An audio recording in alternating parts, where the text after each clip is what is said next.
Sa kanyang testimonya sa Sandigan Bayan, inihayag ng kinatawan ng isang bangko na 176 million pesos ang ibinayad ng DPWH Mimaropa sa SunWest Incorporated para sa substandard na proyekto sa Oriental Mindoro.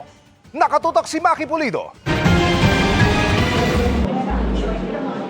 Matapos sabihin ni DPWH Secretary Vince Dizon sa Sandigan Bayan 3rd Division kung gaano ka-substandard ang inspeksyon niyang flood control project sa Nauhan Oriental, Mindoro,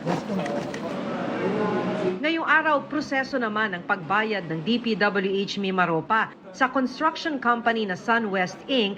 ang isinalang na salaysay ng prosekusyon.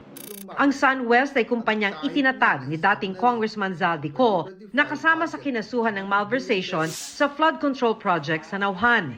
Kabilang sa nilalaman ng judicial affidavit ni Rodel Kaliwag, branch manager ng Land Bank, ang bank statement ng DPWH Mimaropa na sakop ang 5 progress billings o bayad sa SunWest. 289 million pesos ang project cost ng road dike sa bayan ng Nauhan. Lumabas sa testimonya ni Kaliwag na 176 million pesos ang kabuang halagang na ibayad sa SunWest. Para sa prosekusyon, ito ang testimonyang magpapakitang binayaran ng DPWH Mimaropa ang SunWest Inc. para sa isang substandard na proyekto. Tinutulan ng depensa ang pagsalang ng Land Bank Manager.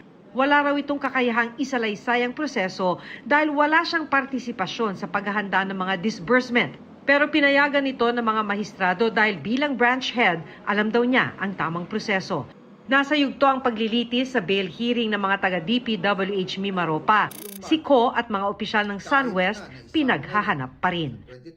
Para sa GMA Integrated News, Maki Pulido, nakatutok 24 oras.